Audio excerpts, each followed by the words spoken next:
Trojan fans, welcome to another edition of the Peristyle Podcast. I'm your host, Ryan Abraham, publisher of USCfootball.com, joined in studio by Mr. Triple Double himself, Connor Morrissette. We just came from USC. We got the signing day press conference and got to meet a bunch of the new staff members and hear from Lincoln Riley, a couple new players that USC has signed. We're going to get into those guys and, of course, all of the new faces that are going to be part of the coaching and personnel staff at USC. But welcome in, Connor. How you doing, man? Doing well. It was great to talk to some of the new staff additions, and I got a lot to say about them, so let's get into it here. Yeah, I love it. I got a lot to say, too. It was fun. Spent some time on campus hearing from some of these new faces, and we'll talk about a couple of the players that were signed. Back in the day, this used to be like the signing day. It was a really big deal. Which players, faxed in their, NLI, which is not the NIL, the NLI, National Letter of Intent. Two players were signed today, but it was sort of like an afterthought more than anything. But it was more about the additions on the staff. So we're going to get into all that and the players USC signed. We appreciate you coming on. We are live on YouTube. Couldn't get Facebook to work this morning. I'm sorry about that, but we'll live on YouTube. On our YouTube channel at Inside Troy. This is our 6th live video of the day. We did all 5 press conferences that USC had today live on our YouTube channel over at Inside Troy. So if you're not a subscriber there, please do. And you can hit the little bell for notifications because we go live a bunch of times and you'll know, hey, the USCfootball.com crew is live. So we appreciate you being over there. If you have questions for the show, you can email us for this show, for the recruiting show with Gerard and Chris, the triple double basketball one, whatever, Harvey Hyde, whatever show you listen to, send us an email, podcast@uscfootball.com. Let us know what the question's for, which show, and I'll send it to the right person and we'll get your question read on the air. You can also call or text us at 424-254-9141. That's a text message. Those are great. Or you can leave us a brief voice message. We love those too. And if you have Apple or Spotify, if that's how you're listening to the podcast, you can leave us a 5-star rating for the Peristyle Podcast there. It does help to grow the show. We appreciate that. And on Apple, you can actually leave a review. We love the reviews. We got a new 5-star one, Connor, so I'm going to read it for you. All right. Is that cool? Yeah. This is Animal949, the premier podcast for Trojan content. I've been listening to this podcast for several years, and it continues to get better and better.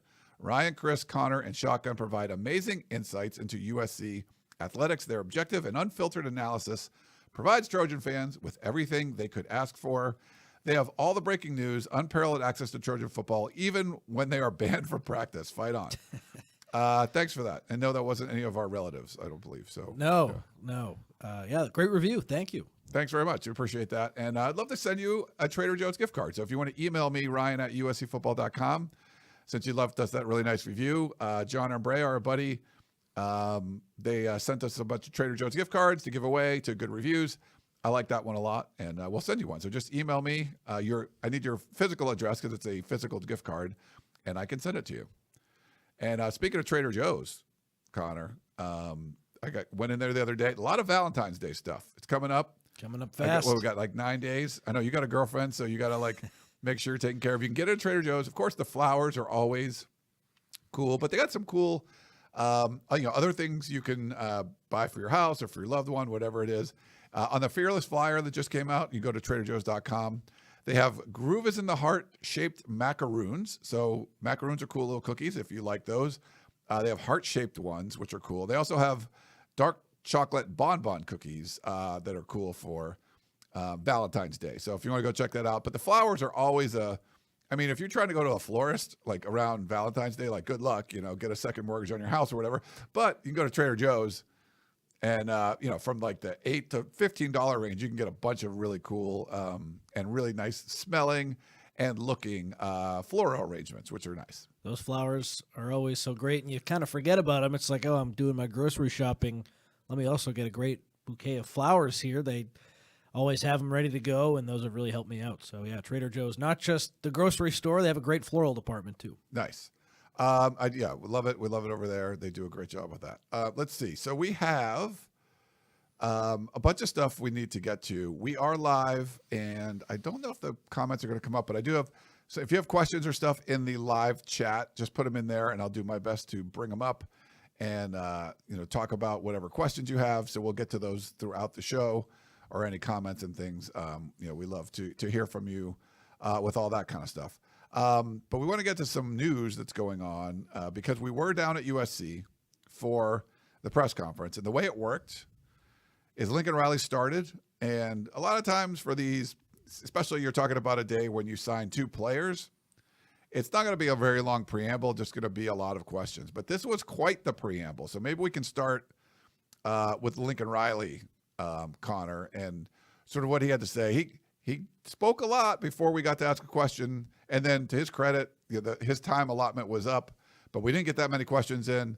He said, hey, let's do a few more. They probably did like 4 or 5 more questions after that. So we did get a few more insights from him and what he had to say this morning about the program. But he did go through a bunch of the hires and did talk about the 2 players that were signed. But kind of your initial thoughts from what Lincoln Riley had to say this morning, Connor. Probably the biggest takeaway from what he said was that the general manager hire, it was the most extensive interview and hiring process that he'd ever been a part of. And remember, that process started before last football season. There was all the smoke with Courtney Morgan, and Jen Cohen, having worked with Courtney Morgan in the past at Washington, she had hoped to bring him over from Alabama, and there was a lot of talks there. But while that was going on, USC started their general manager hire process, and he might have been the first name, but then since then they were going and interviewing people from all over the sports world, and not just college football, professional football, the business side, agency side, and ultimately they landed on Chad Bowden. And I do like that USC took its time with this. I'm sure a lot of people would have preferred it to be quicker, and it seemed like they needed a general manager long before the Bowden hire was made, so I understand the frustration there. But I do believe when Riley says it was a really extensive process, that allowed them to go out and get the best possible person, and Bowden is the best possible person in their eyes, and we can get into why that is. But his comments, Riley's, on the process of hiring Chad Bowden really stood out to me. This was a long, long process. Yeah, it was a long process, and I think there was a deliberateness to it, knowing, and I think what Riley was end up talking about, what direction do you go for this kind of hire? Could you go NFL? Are you going into like the professional world? Is it a college guy? There's someone that, there's a lot of different hats that you have to wear as a general manager, and talk about Dave Emmerich being the former general manager, but college football has changed. He wasn't going to be like a contract guy. That just wasn't where he was supposed to be. And now you have a guy, Chad Bowden, that's going to be doing all of that. It sounds like, and he didn't get into exactly how everything was going to be divvied up as far as responsibilities, but I did find it interesting that, it's going to take some of the recruiting aspects off his plate and the rest of the assistant coaches having a big personnel staff. It's still a collaborative effort and everyone's going to work together. But it was something where a lot of these coaches now can kind of focus a little bit more on coaching. And even for him as the head coach, he has somebody kind of running that. So he can delegate some of these tasks that a head coach would normally do to Chad Bowden and his staff. And then, they're all going to come together and try to recruit these guys. But I thought that was interesting, too, just how that dynamic's going to work. Chad Bowden and his team are going to run the show. That was the quote that Lincoln Riley had. Run the show recruiting for USC. And the coaches will still be involved, of course, like you said, Ryan. But the recruiting day-to-day stuff, that's going to be this new personnel staff. So that's Chad Bowden, who we heard from today. But then there have been some other hires, too. Dre Brown comes over from Illinois. Zaire Turner comes over from Notre Dame. They just recently hired Wisconsin's former general manager. So now they have a staff in place to do the recruiting day-to-day work. And was it Max? What was his name? Max? He has I'd have to look it up. He's got a last name that I need to read. But yeah, Max S, I think it starts with S. I got a picture up. If you're watching on YouTube, his picture's up there. A younger guy. So I really like those moves because that will free up the coaches to do more coaching. And I think from a general view of things, so who's the main competitor on the West Coast for USC when it comes to recruiting? It's Oregon. And Oregon has Phil Knight, who can pay a lot of money to get a lot of talented players. So what's the best way to compete with them? Well, if you don't have a Phil Knight, I think the second best thing you can do is hire someone like Chad Bowden to come in who has a really good track record of evaluating talent, is known as a relentless recruiter, has a lot of cachet in college football recruiting. Like, it's not some no-name guy you're taking a flyer on. What he did at Notre Dame has been well documented. He's established. So you bring him in to run your recruiting department, and day by day, he's going to be recruiting kids. He's going to be playing offense. He's going to be relentless all over these guys. And then you bring in the coaches when you need to, and there's even a possibility that Bowden goes out on the road and joins some of the coaches as a road recruiter for USC. So I think this is really the ideal situation for USC outside of getting a billionaire to come in and just run the show in that way. In Oregon, of course, there's a lot more to it than Phil Knight. But this is a way to compete at the very top for USC, and I really like the dynamics of it, and I think it's going to free up the coaches to get better results on the field, and this should help USC recruit better. It all sounds great. Everyone had really good things to say today. Now let's see if they can do it. For sure. And I do like it. We can transition into Chad. We'll talk about each of the guys that spoke today, but Chad Bowden coming over from Notre Dame, where they went to the national championship game. He had been with Marcus Freeman for a while. We've talked about him on previous shows, but we got to hear from him the first time. Also hear from Lincoln Riley, what he had to say live about Bowden, like we were just talking about. And I think the way they've built out this personnel staff, and it's changed. And Riley talked about it. It's a different world than it was just even a couple of years ago. You need a staff like this to help out, and they could help out on the road recruiting. They're going to certainly help out in recruiting in general, but evaluations and salary cap and all this kind of stuff that you need to do to utilize the resources that you have. USC has more resources on the recruiting side than Notre Dame did. And I think Chad Bowden's excited about that. My opinion is USC didn't utilize those resources efficiently or effectively. Now they're going to, or the expectation is you're going to, because you have a lot of, the recruiting staff from last year to this year, it's going to look like night and day. And it's modernized, and I feel like they're going to put themselves in a much better position to succeed. And we had 5 different speakers today. Bowden would be towards the bottom as far as how dynamic he was, how entertaining. We'll get into Rob Ryan, and he was the most entertaining, by far.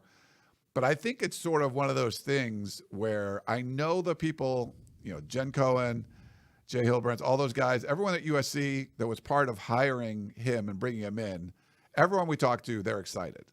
And I was curious to see what he sounded like today, Connor, but it was pretty reserved. And he wasn't going to, I know I've told from sources he has a plan. He has a legit plan. I think Riley alluded to it. Bowden had talked about it a little bit, but he wasn't sharing any of that plan, which makes sense, right? You're not going to talk about. This seemed to be more like, I'm going to underpromise and overperform is the feeling I got. That I know they're excited. He wasn't letting on much more about the, hey, everything was great when I got here. I'm just going to try to make it better and stuff. I think deep down he knows, things are screwed up. We got to fix a lot of things. He wasn't given that vibe at all. But I did feel like he was one of those guys that I'm not going to come out there and just say, oh, everything's amazing. This is going to be the best thing ever. He's just sort of like, hey, yeah, I'm here. I'm going to do my job. And then the expectation, the expectations might not be as high, but he's going to try to over deliver on some of these, under promising, I guess you could say, that he was talking about. He said that when the college football business changes, we're going to be on offense. They're going to be on the cutting edge. So maybe that's a little bit of what you're talking about, where we don't exactly know what that looks like, but when everything settles down, USC will be on the forefront, which how many times have we seen with USC? They're sort of second to do things. Catching up. They're playing catch up. Yeah. So that's nice to, he said it. We'll see how it all plays out. But yeah, I got that feeling too. He was very complimentary of the roster, and of course, you don't expect him to come in and say, yeah, we need to make all these upgrades. But I was hoping for a little bit more from him in terms of what he could do to help USC next season. What are you going to do in the spring window? What can you do in a short amount of time to make next season better? Because I do think that these hires on the personnel side, I love them, and I do think that they're going to pay dividends for USC, but I don't know how big of an impact they will have on next season unless USC goes out and crushes spring transfer portal. Bowden talked about how he wanted to major in high school recruiting and minor in portal recruiting, which Riley's talked a lot about that too, so they share that same vision, and I think most top programs would share that vision where they want to recruit high school at the highest level and then fill in the gaps in the portal, so that's nice that strategy aligns. But yeah, to what you said, Ryan, Bowden didn't come out and make big promises or do anything that would lead you to, like, it's going to be a gotcha situation a couple years from now. You said you'd guarantee a top 5 class, and I don't see a top 5 class. He just said he's going to work really hard, and behind the scenes, I'm sure he does have a plan to get USC to be recruiting where they should be, and I think we saw the start of that at junior day where he introduced himself to every prospect, and he talked about how he's going to be relentless recruiting these guys. He really wants to build the California base up at USC and recruit California, which was music to USC fans' ears. So we got a little bit of his strategy, but he didn't get too in depth on it. Yeah, I love he's like the best high school football is played in California. So if there was any question of, are they going to like look at California as like a, an afterthought? That's not going to be the case anymore, especially bringing the guys we're going to talk about too, with Reed and Savage. But one of the things, he definitely wasn't giving much away. No. The question about the roster, and he just praised the roster, it wasn't even the point where everybody knows, like, they're not very deep at linebacker. And, if you had to pick a spot where you were going to add a guy, he could have said something like, we love, Eric Church. We love the guys we've got there, but I know we need to like build out that linebacker room a little bit more. It was like none of that. It was just, everything's, the roster's amazing. I'm just going to like fill a few, make it a little better, tweak it a little. He was not giving anything away when it comes to that. No. And people on X have talked about how they'll work in the shadows. He didn't need to, and that's fine. I totally understand that, but I was hoping today to walk away with some insight into what they'll do in the spring portal. And hey, they don't have to necessarily tell us that. So No. Again, I'm sure they have a plan and they'll execute it. The first test for this personnel staff, these new additions, is December of this year, that first signing period. That's when these guys will be graded for the first time. I don't really put too much stock into what they're going to do in the spring window. I think that's more Lincoln Riley. I think that's more just the previous group. And this new group will help, of course, and if they have any way of aiding USC and getting some players in, maybe they have some connections to guys who hop in the portal, they can get them to USC, that's great. But like, if USC doesn't do as well in the spring portal as we expect, I don't really put too much of that on this new personnel staff. The first time we're going to be able to evaluate them will come when that class of 2026 signs in December. Yeah, I agree with you there. I think the retention aspect of things too. Do you lose a player that you really can't afford to lose? Or do you lose a couple guys that, the new evaluators come in and are like, this player isn't good enough, we have to replace them with somebody. So I think that you can glean something from that too. I'm guessing like the retention side of things, like if you haven't left already, you're probably sticking around. We were all impressed with everyone we heard from today. You would think players are as well. If a guy's going to leave, it might be a situation where it's just, the writing's on the wall. Like you're not going to be to what we want. And so they're going a different direction. But yeah, that you always got retention. There's guys that can enter the portal or, intentions to enter the portal almost any time. And now with the general manager, you talk about retention. One of the big criticisms that people were throwing at USC at this most recent window, during this most recent window, came down to the fact that they struggled to retain a lot of the guys on the roster, and there were some players where their number seemed a lot further away from what USC was willing to pay. Having a general manager and having this personnel staff, it's huge for recruiting, it's huge for day-to-day stuff, but it's also massive for retaining the roster and moving forward when portal windows do open. Hopefully having this group in place now will allow USC, if they want to keep a player who has interest from other spots, it'll allow them to keep that player in the fold. And one thing that Notre Dame did a great job of, and Marcus Freeman was a big part of that, of course, but so was Chad Bowden, that roster retention. Notre Dame, not too many guys left who were impact guys. Right. They locked down their top talent, and they kept those players in South Bend. There were some guys who left who maybe didn't have as big of a role as they would have hoped, but for the most part, all those impact guys who were a big part of this national championship game run, who had options to go elsewhere. They stuck at Notre Dame, and that's a culture thing. That's, I'm sure, NIL too. But I do think USC could learn a lot from Notre Dame from a culture perspective too. Yeah, and I think a year from now, if these guys were hired a year ago, your hope is like a guy like Emmanuel Pregnon wouldn't leave, right? Like that's sort of someone that you really, your best offensive lineman. You don't want those guys to go.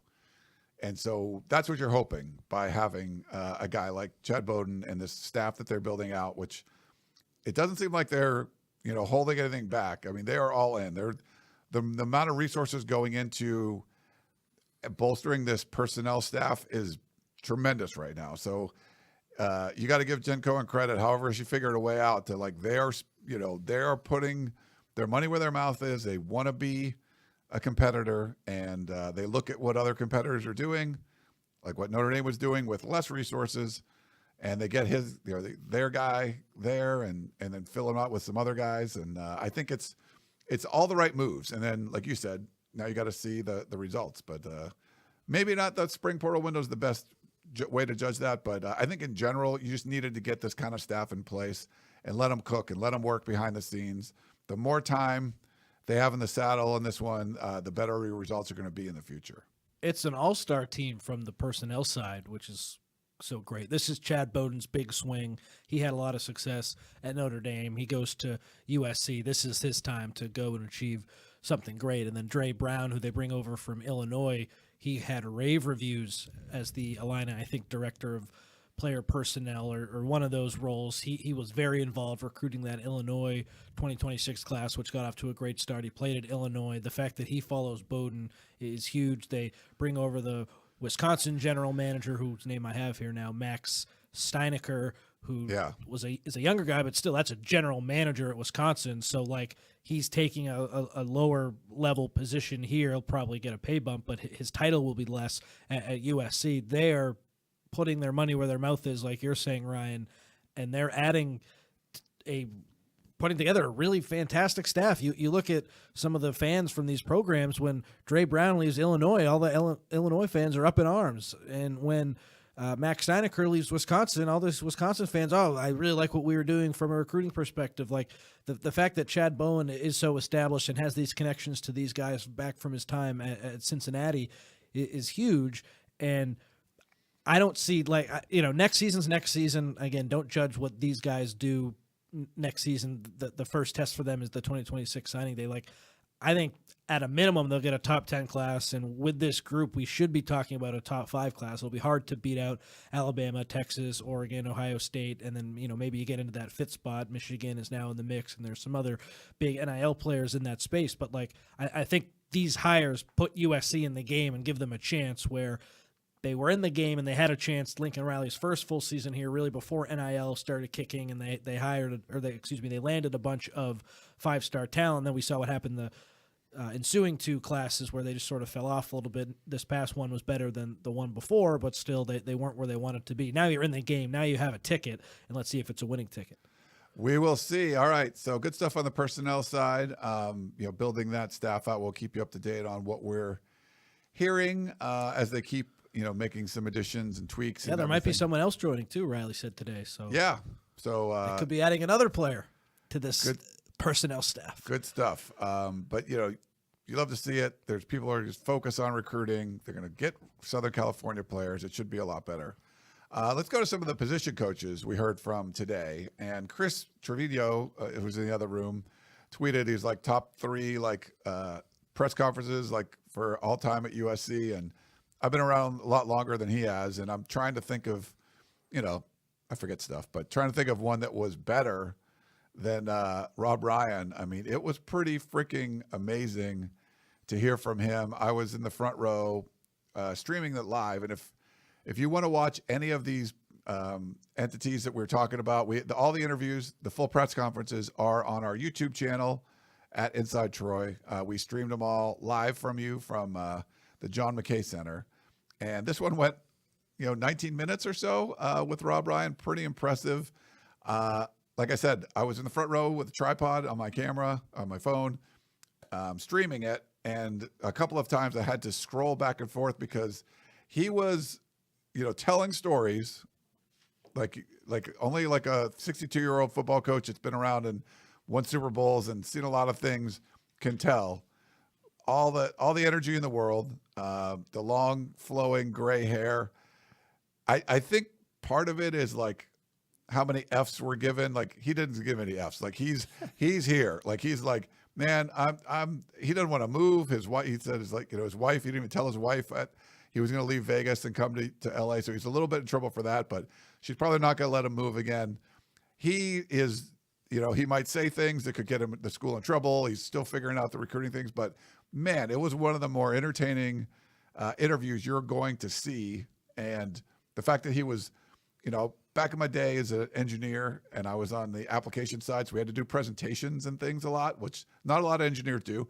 We would take different training sometimes, and public speaking be one of them. And that was one of the things that you learned. And like, if you film yourself, I think we have a picture of him. You could see that, like holding up your arms. Oops, did I just hit your camera? Holding up your arms to the side, being animated. And that was Rob Ryan to a T. That's what he was doing. But not just that, but walking around the room, looking at different faces. Like, this is a man who spoke to big groups of people before, felt super comfortable, and was just throwing out like any story that came to his mind. And I thought there were a great mix of stories that had USC ties to them, but showing you about his background, his relationship with Danton Lynn, everything going on, from hiring, whatever it was. He had great stories, and I was just impressed the way he held everyone's presence, not just what he said, because that was super interesting, but how he conducted himself. This was not someone that was, if you're worried about him, like in front of a recruit, like I wouldn't be worried about that. Like he's someone that is super engaging. You cannot help, but you would have had to laugh if you watched that interview. So anyway, long preamble, one of the best press conferences I've seen from an assistant coach probably ever. You laid it all out beautifully. And yeah, I mean, you wouldn't know that he hadn't been in college since 1999 at the coaching level when he was at Oklahoma State. He does a great job of being funny and mixing it in with his accomplishments. Like you never really feel like, oh, this guy is arrogant, but he does a nice job of like mixing. And yeah, I won 2 Super Bowls with Bill Belichick. And yeah, when we got to Oklahoma State way back in 1999, the defense was terrible, and we made it into a top 20 defense. And I got credit for drafting these guys. He's just funny, and he has so much experience in football that how can you not be excited if you're a USC fan to have this guy as your linebackers coach? And yeah, the first thing he said was, I enjoy people. This is the people's business. And right away, that makes you think, oh, this guy on the road, he's going to be a big hit as a recruiter. That duo of him and Eric Henderson, they were on the road in Georgia. Imagine if you're a high school recruit and Eric Henderson and Rob Ryan are recruiting you, that's going to stand out a hell of a lot more than most other staffs, maybe any other staff in the country outside of some of the premier ones. So I do think that having him come in is huge. And yeah, Ryan, I got the sense like when he was hired, he's tied to Danton Lynn. And if Lynn jets for the NFL after this year, maybe Rob Ryan wouldn't stick around. I don't know for sure what would happen in that scenario, but it did seem like this is where he wants to be. And if USC does have a good year on defense, and say Danton Lynn does go to the NFL, which has long been rumored ever since he came to USC, like I could see after today maybe Ryan sticking around. Now, I don't know how confident I am in that, but like I was at first sort of wondering, like, is this a guy who, if Lynn leaves, he's out of here? It seems like he loves Lincoln Riley. It seems like he loves the other defensive coaches. And another takeaway I had from today is if Lynn does leave, if there is a Penn State situation, but with an NFL team next offseason, you can slide Doug Belk to the defensive coordinator spot. Maybe Rob Ryan sticks around. Hopefully Eric Anderson sticks around. Hopefully Sean Newis sticks around. I don't know exactly how it would play out, but like Travon Reed, the new corners coach, maybe he could become the next Doug Belk. I kind of like how they have a succession plan. And today, hearing Rob Ryan talk made me think, well, he might potentially want to be a part of that. Yeah, no, it didn't sound like, he's wants to move around. It didn't sound like Matt Entz last year, where it was like, I want to be a head coach again, and I'll be very upfront with you. That was not that's not the case. It didn't seem like that was the case there. But yeah, it was very impressive. And I think he's going to, I think Lincoln Riley called him the best linebacker coach on the planet. Yes. I don't know how hyperbolic or whatever that is, but I would say he's up there for sure. He's someone that you just feel confident. When we heard from Matt Entz last year, I was like, the linebackers are going to be good. I just felt like, okay, I'm not a linebacker expert.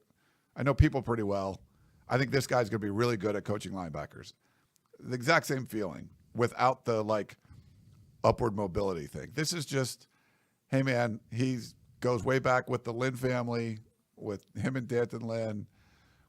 He loves the USC story. He talked about Willie McGinnis when he was in the Patriots, and no one was more like school spirit guy as an NFL player than he knew that Willie McGinnis. And then Isaiah Polamalu, he wasn't even drafted. He was with the Raiders, and how big into USC he was. His wife is from USC. He's just like, these people have it going on. I think he kind of gets the USC thing, and I don't think he's looking to like move around anywhere.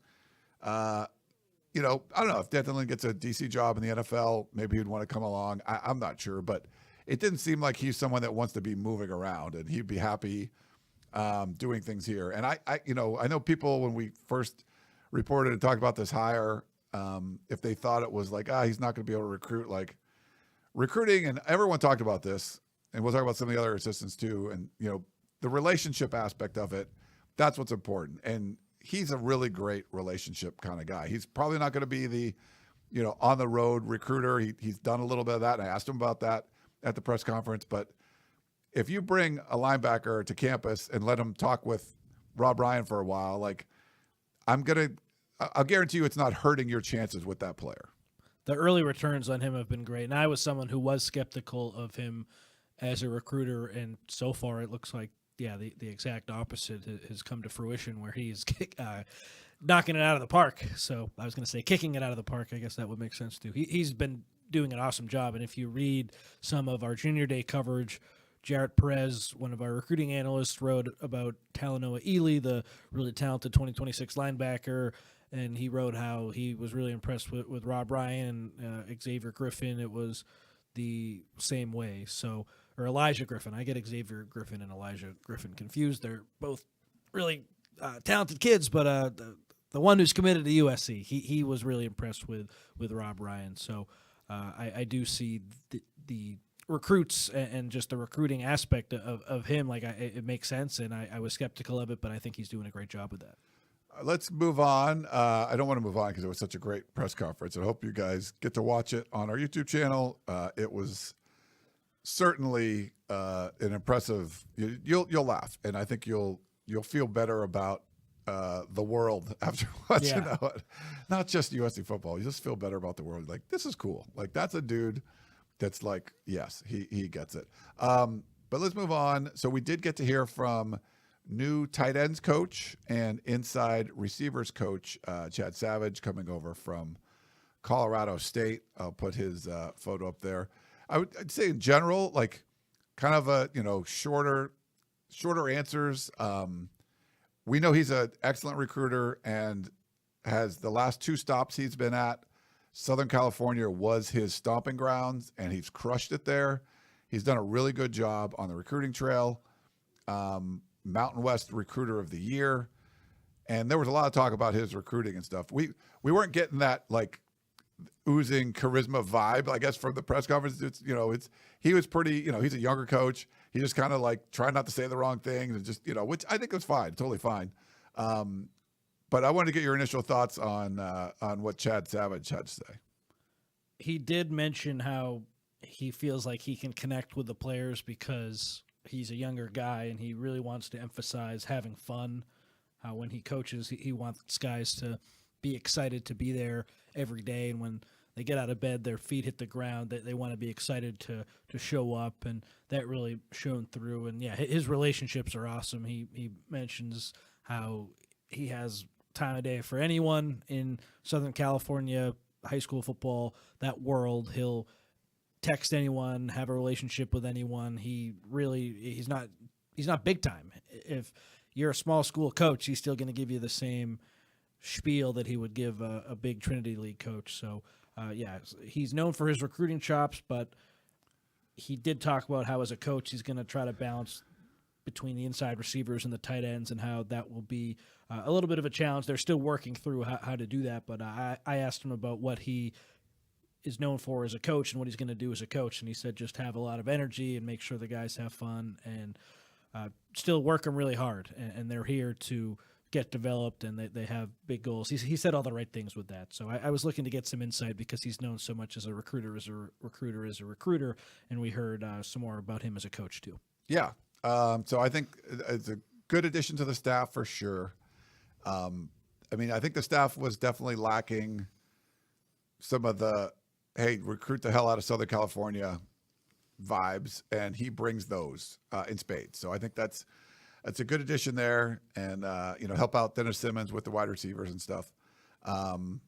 So yeah, I think it was good, but definitely he unfortunately had to follow Rob Ryan, so it was like the biggest contrast between press conference you could have. Like Rob Ryan's went like twice as long and whatever. But I think Lincoln Riley got in a good coach there. I think he's going to help out the staff, especially on the recruiting side. Yeah, and we know that as the tight ends coach, he'll make a run at Mark Bowman, who is the really talented 2026 tight end at Mater Dei, and Chad Bowden talked all about how they're emphasizing Southern California recruiting and the state of California as a whole. That's where they want to build their base from, and Chad Savage seems like a big part of that equation, which is great. And then the other coach also was very impressed with, and younger coach who's only been doing this a year, coming in for cornerbacks. It's one of those things where you hear Travon read and the energy, the excitement, his, growing up, he played at Auburn and, had a Pete Carroll story when he played with Seattle, and, it was a big fan of some of the USC players from back in the day and is excited to be here. I asked him about, he started as a wide receiver, and he thinks that differentiates him as a coach because he looks at it not from a lifelong DB, but looks at it from even as a high school quarterback and as a college receiver. He knows what receivers don't want to happen. So it's one of those things where as an opponent, like what would you, sometimes you're like, yeah, if I'm playing against you, I want you to punt on 4th and 1. I don't want you to go for it. He knows that. He was like, well, we're going for it because I know you don't want that. Or whatever he's going to do, I'm going to press this receiver because I know that's the last thing he wants to see. That's just the way he looks at it and stuff. So I think, yes, he's young as a coach, but an amazing recruiter also, just tremendous talent. And I think he's going to be a great addition to the staff coaching the cornerbacks. It's interesting because he's coach number 12 on USC staff, and Lincoln Riley called him a full-time assistant.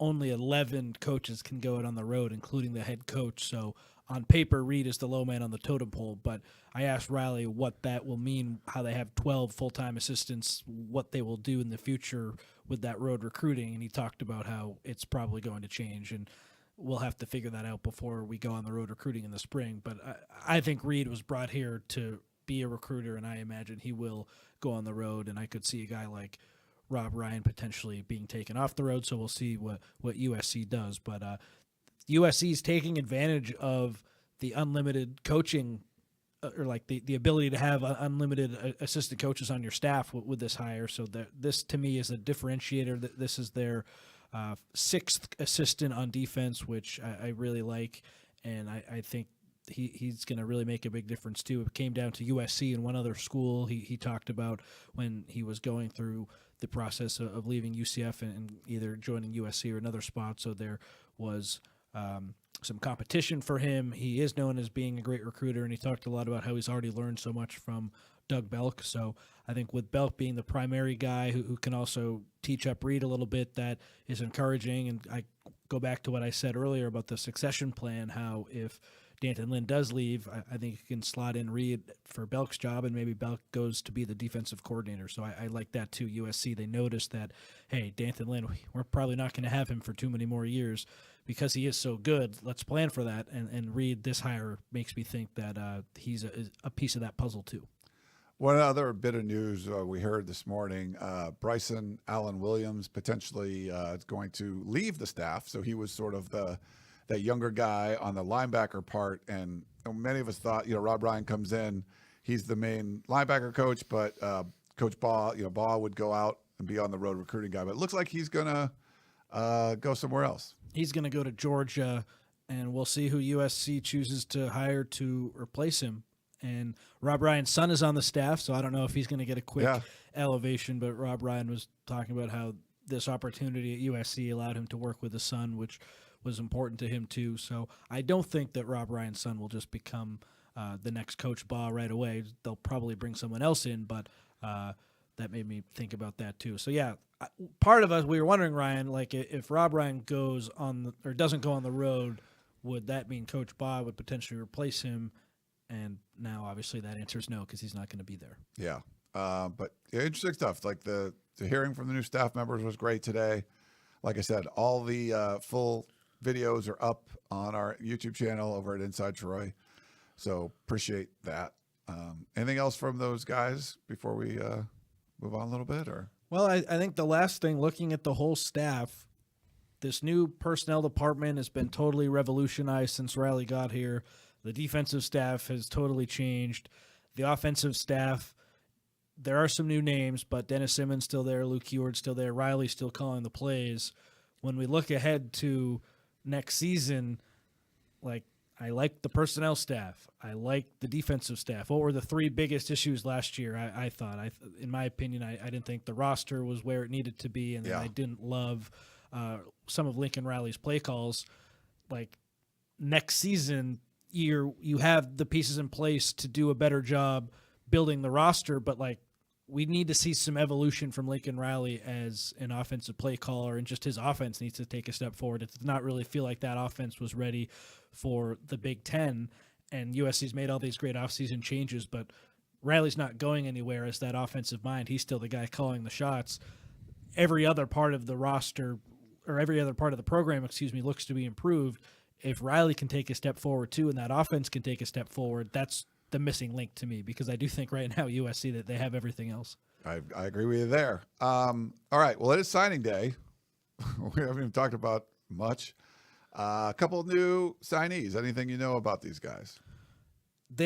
Let's just tell it like it is. They were replacements for guys USC missed on. So USC doesn't get Hayden Lowe, the 5-star edge rusher who goes to Miami, and they don't get Madden Framo, the 4-star linebacker who goes to Notre Dame. If USC had both those guys, the two new guys probably wouldn't be here. But AJ Tuatele, the linebacker from Las Vegas, he was a Washington State signee, but when the Washington State coach Jake Dickert got hired at Wake Forest, he got let out of that NLI, and now he is at USC. I think that's Jaden Ramos on the screen, but Tuatele is a guy who's going to come in, work really hard, a lot of production. I think that's Ramos too, Ryan. Yeah. Okay. Sorry, I don't have the. It's okay. Yeah. Maybe that's Tuatele. I think it's Tuatele. Okay, yeah. It's my mistake. But yeah, a linebacker who USC took a little bit of a flyer on, but they think he has a chance to be good, and USC needed bodies in their linebacker room. They also needed a young body at the defensive end position, and that's what Jaden Ramos is going to come in and do. He, I think, is even more of a flyer than Tuatele. Tuatele had that interest from Washington State, and he's moved up on other recruiting services. Ramos is someone who is a little bit smaller, but if Benny Wiley can add some weight to him, maybe could turn into a pass rusher for USC in a couple of years. I don't expect either guy to have a big role in their first seasons at USC, but they are guys who the staff likes. Obviously, they're guys who were available late in the cycle for whatever reason, and USC wanted to give them a scholarship because they had some positions of need that those guys play, and let's see what they can do. I think it's going to be fascinating to follow those guys' careers. I always like to follow the guys who sneak in at the last minute due to whatever circumstances. Sometimes those guys ended up being really, really important to what you're doing, and if things go a different way, you don't have them, and it's just fun when these things kind of happen at the end really quickly. Sometimes those players make a big difference. That is true, and we will see. But it was kind of weird to be like signing day, and we're like, oh yeah, there's a couple guys, but all this other stuff's going on. So it was good. It's good to hear from these guys. Sounds like spring ball is going to start like late March-ish. So we'll get you, once we hear specifically some of the details about that, we'll get that all to you. But that's what kind of we'll be looking forward to. I know there'll be some USC social media posts going up. We'll probably see some of these guys working with the players, and a lot of the Chad Bowden stuff's going to be behind the scenes things, but if you start hearing more players speaking glowingly about USC, I think that's this personnel staff stepping up their efforts and trying to make some waves and make some things happen, like Connor said, for the class of 2026. That class will be very, very important, of course, and I do expect USC to have, if not a top 5 class, definitely a top 10 class with this new personnel staff in place.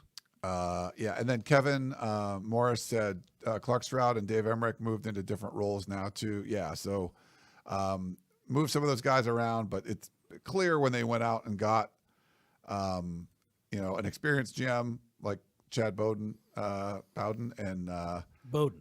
I'm sorry, did I say Bowden? It is Bowden. It's Bowden, not Bowden. Okay, Bowden and some of his people and hired some other people. They've revamped the personnel staff. I think, some of those other guys were around when, NIL really wasn't a thing. The game has changed, and they've brought in new players to play this new game and sort of reassigned some of the guys that were around there before, like Stroud and Emmerich, to do other jobs, it looks like. Yeah, different positions for those guys now, and it sounds like Dave Emmerich is going to be more involved in the whole program now instead of I think like more like operations kind of thing. More of a recruiting and like an NIL job for him is sort of going to be more of an overall operations role. And to be honest, Ryan, Clark Stroud, what was he like booking the flights and was sort of different, but he is switching roles too. Yeah. All right. So why don't we do this? Let's take a quick break. We'll come back. We got some questions in the chat, and unfortunately we can't put the all of your comments up on the screen this time. Sorry about that, but we'll work on that for next time. And then I don't know if we have any tweet questions, but I know Connor tweeted out earlier. But back in a minute, everyone, and we'll do some questions.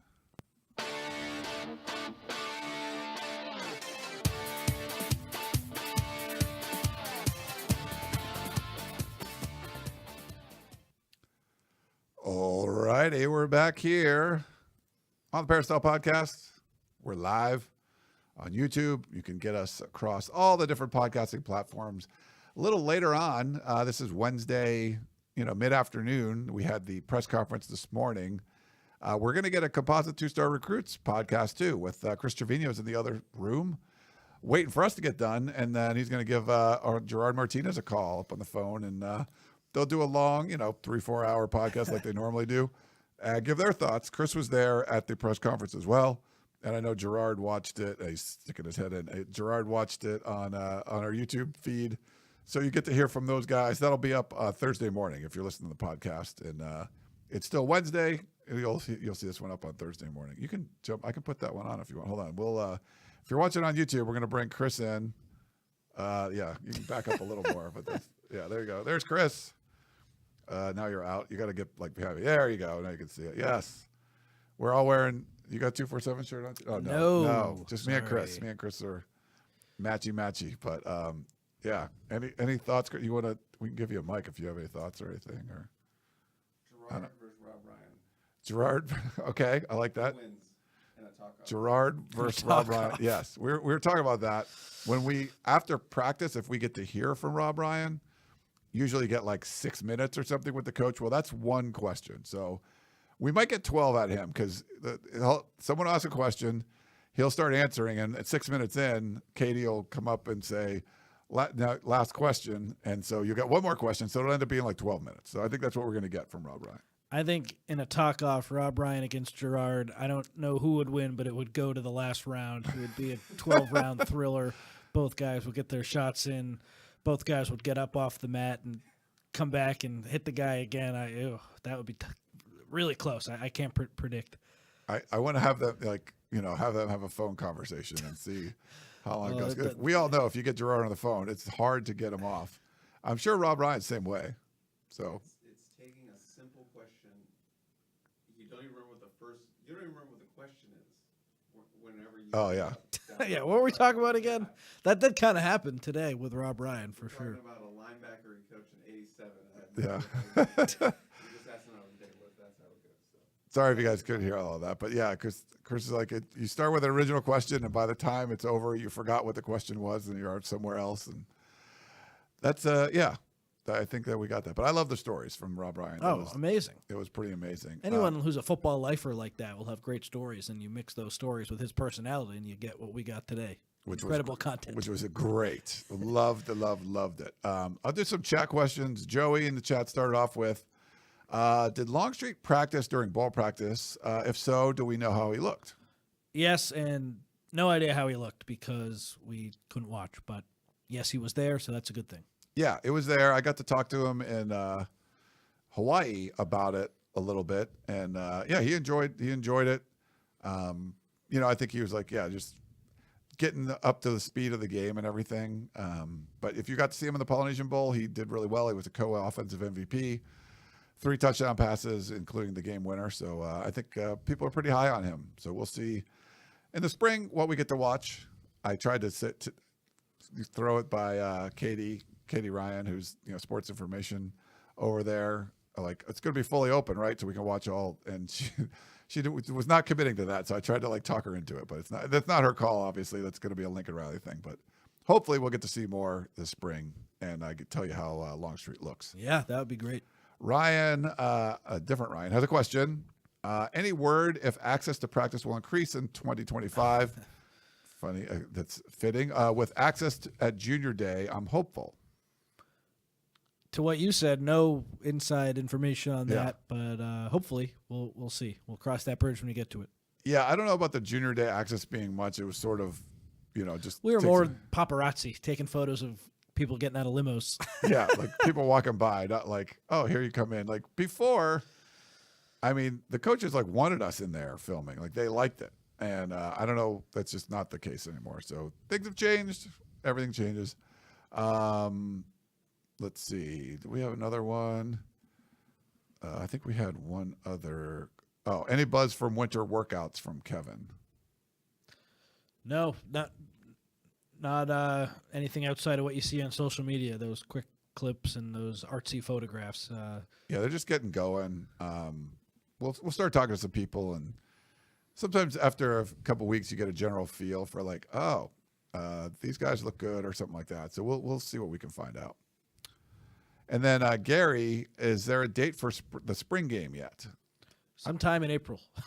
Yeah, we don't know for sure. I think it's going to be late April. I know UCLA came out and had theirs. They gave their whole schedule, and I tweeted something. I'd say guessing either the 19th or the 26th would be my guess. That would be the guess. Yeah, those are good guesses, I think. I don't know. We'll take some shots at them and send over some emails and see if they can hey, you want to make a decision before the day before this all goes down? So we'll see. But yeah, we don't know the date of the spring game yet. Sorry to all these question askers. We haven't had very good answers for they're great answers. We don't just, I mean, it's not our fault. There's, they don't have a spring game date yet. We can't make that up for you. But whatever. True. Do we have any Twitter questions?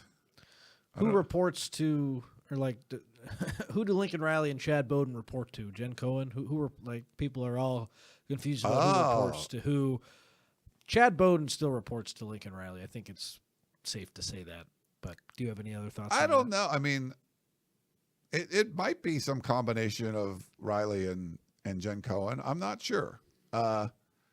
It sounds like Riley and Jen Cohen were both heavily involved in the hiring process. So I think they're looking at this as we're all on the same team. I don't know if it's going to come down to hey, Chad Bowden wants to, what am I saying? Was it? It's Bowden. Bowden. I keep saying, why do I want to say Bowden? Bowden wants to recruit this guy and Lincoln Riley doesn't. I think it's more of just if they were all on the same staff. I don't think you're going to see one guy pulling rank over the other one that, no, we're not recruiting him or whatever. I think they need to make this work.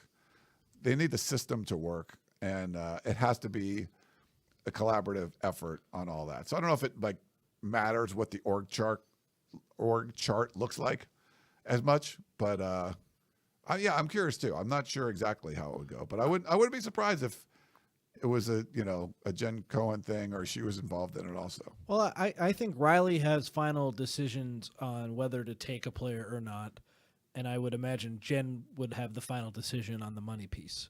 where Riley can say, look, pay him more or pay him less, but like if Chad Bowden needs to get to this certain figure, is he going to ask Lincoln Riley about that, or is he going to ask the person in charge of the whole athletic department budget? I would imagine he would ask the person in charge of the athletic department budget. But that it is a good question, and a lot of people are trying to figure that all out. But I still think for all football stuff, for the most part, Riley leads the charge there. But Cooper Patagna at 247 Sports brought up a really good point. Bowden does seem more tied to Jen Cohen than he does Riley, although Bowden stayed at Riley's house. He talked about, and it's not like it's not like it's one or the other. They are all in this together. But at the end of the day, like, who is he more tied to? It probably is Cohen a little bit more than Riley. But ideally, they all work together well, Yes. and USC wins, and there's no like pushback. But if struggles occur and USC doesn't reach the expectations that this group has,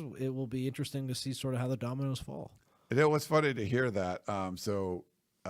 Chad Bowden's 30 years old and married, and was staying at this palatial estate in Palos Verdes with Lincoln Riley at the casita, which the guest house or whatever.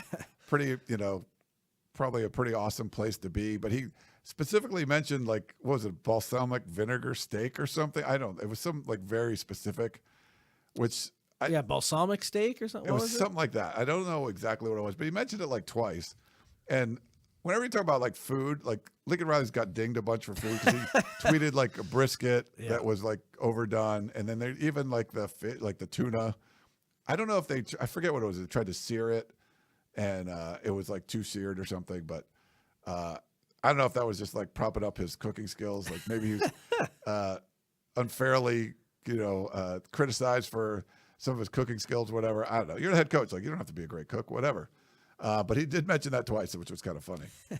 It seemed like he had a nice time hanging out at Riley's compound. I think that's what he called it, and down there in PV. So, yeah, pretty cool that he was staying there, and that I'm sure got that relationship off to a great start. And it sounded like Riley made some nice steaks. So yeah, sure they were tasty. Rex says the gaming dog, sorry, not gambling.